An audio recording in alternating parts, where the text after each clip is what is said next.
Thank you for being with us today. C9 makes reference specifically with hate symbols to public spaces. Just to confirm, does that include the internet?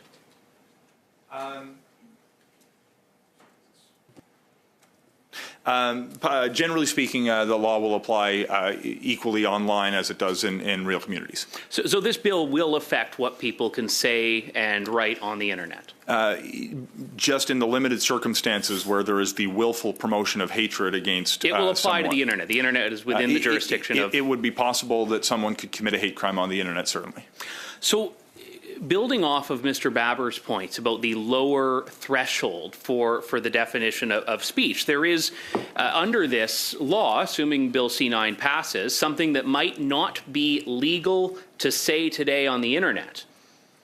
Or it might be legal to say on the internet, could actually be illegal in the future under C9, could it not? No, that's entirely inaccurate, and I say that with no judgment to your perspective, but let me explain. The only circumstance where you could imagine some online comment attracting scrutiny under this law would attach to behavior that is criminal today but would be punished less severely.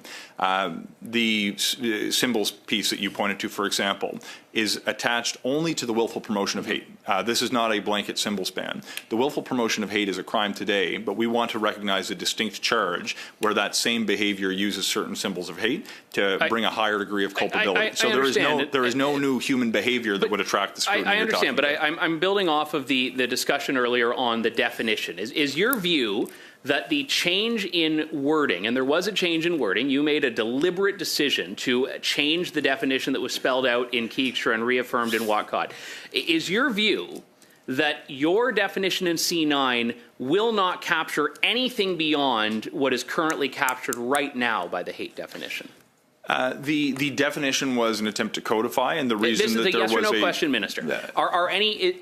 Is there at all a lower threshold or a broader net on hate in Canada after C9 if it passes? My view on the definition question, because the offences I would give a different answer to you for, but on the definition, my view is that it codifies the same behaviour that is there today, and it was meant to provide clearer guidance to law enforcement in the criminal code to apply the existing standard that has been recognised by the Supreme Court. Because the same arguments that are being used by you and your government to push Bill C9 to protect people against hate, which on the surface sounds incredibly noble, but these arguments are the same arguments that have led to the United Kingdom having police literally knocking on people's doors over their tweets. So what guarantee can you give Canadians that we are not headed down that very road, especially in the context of other priority areas identified by you and your government, such as the Online Harms Act, which was introduced twice, actually, in the last two parliaments?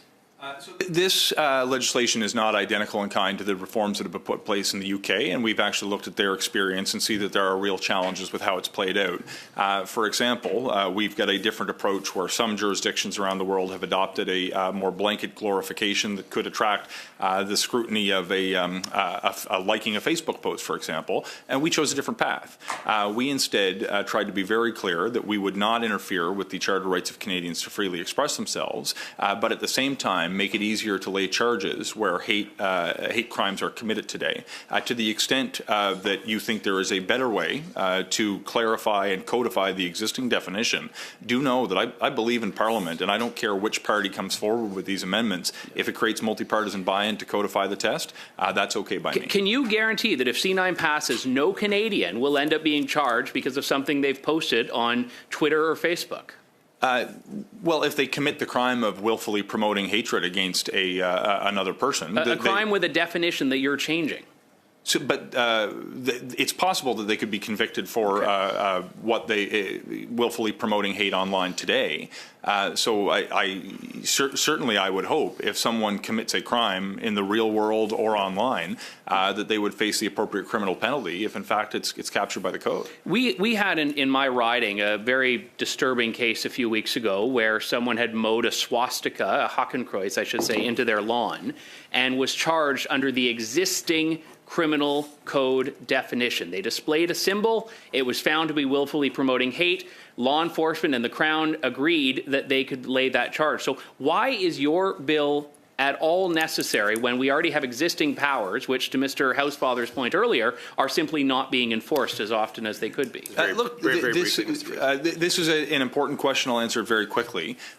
When you have the willful promotion of hate, the person who's convicted of that could still be convicted, but also of a second charge, the willful promotion of hate using hate symbols, which would attract a greater degree of culpability and potentially a greater penalty, recognizing that the use of hate symbols, when you're willfully promoting hate, can cause greater damage to both the individual and the entirety of the community. So I don't find these points to be inconsistent with one another, but instead that behavior could potentially face an additional charge with a more serious penalty because of the manner in which a person chose to promote hate to cause more damage to an affected community. Oh, yeah.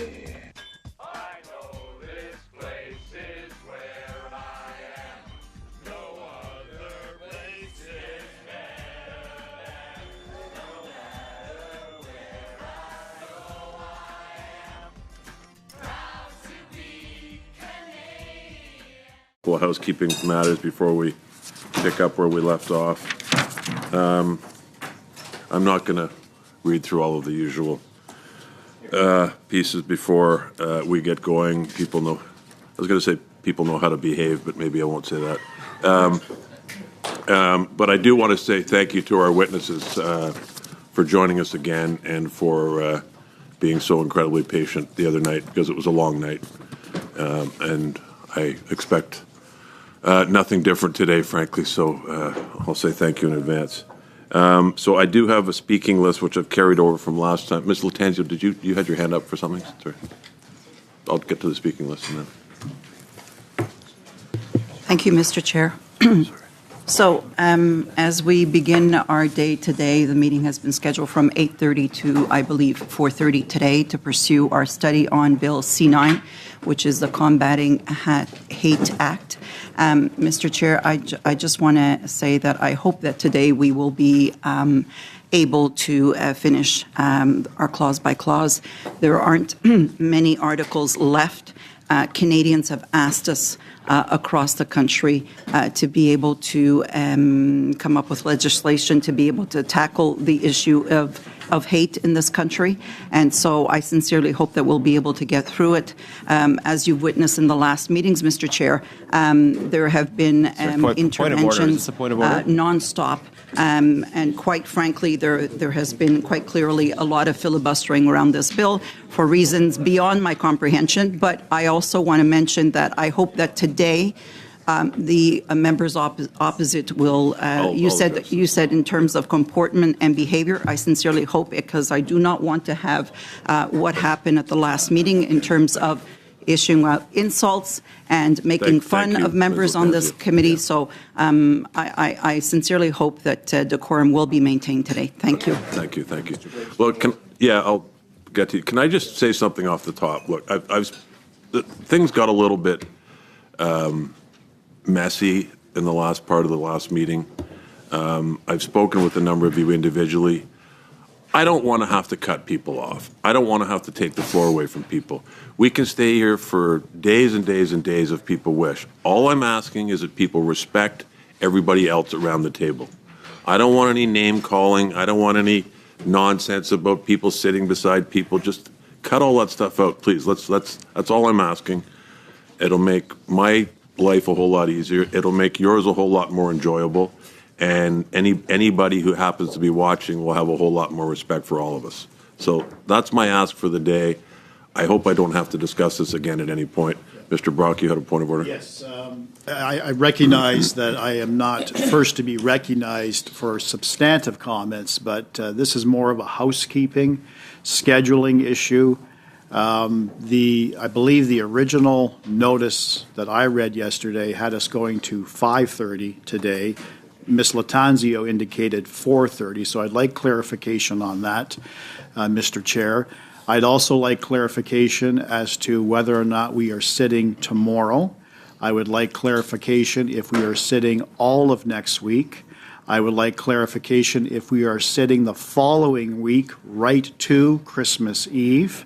I would like clarification for the week between Christmas and New Year's Day. Furthermore, I would like clarification if you plan on sitting the week of January the 5th, the week of January the 12th, the week of January the 19th, until we return and resume our winter and spring session. So, Mr. Chair, if you could clarify that for us, that would be very helpful in terms of our organization and planning. I admire your work ethic, Mr. Brock. Look, I mean, as you know, our ability to have meetings is largely dependent in some circumstances on resources being available. I have looked into those resources in the short term for tomorrow and next week. I don't have any response yet, but as with Will today, you have a response before the end of this day? well, I'll have a response when I get. I'll keep asking, but I'll find out. So I will let you know when I know.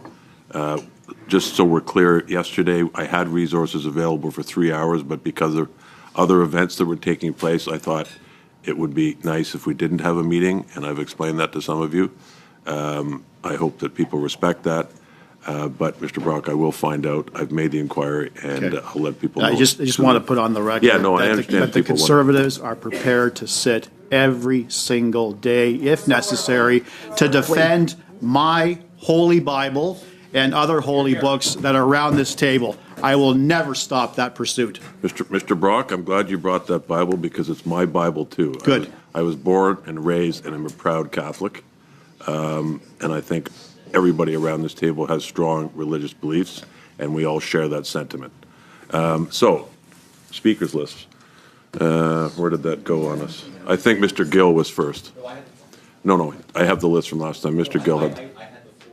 You had given me the floor, and I was speaking. No, you had point of order. I remember it well. No, It was no, it Chair. was Mr. Gill. We don't- All right, Mr. Jennings, we can start off this way. You will have ample opportunity to speak. Mr. Gill is the next speaker. I will add you to the list again. In Mr. fact, Gill, but I think had you're the next. floor. Could you read out the speakers list you have? Yeah, I had Mr. Gill, and then I had, where did that piece of paper go? Oh, it's right in front of me. Oh, and then Mr. Vierson, that's right. Okay, well, put me on the list then. Yeah. Yeah. Sure. Chair? Yeah, okay, so hold on. So just make sure we got everybody here who had their hand up here. Okay.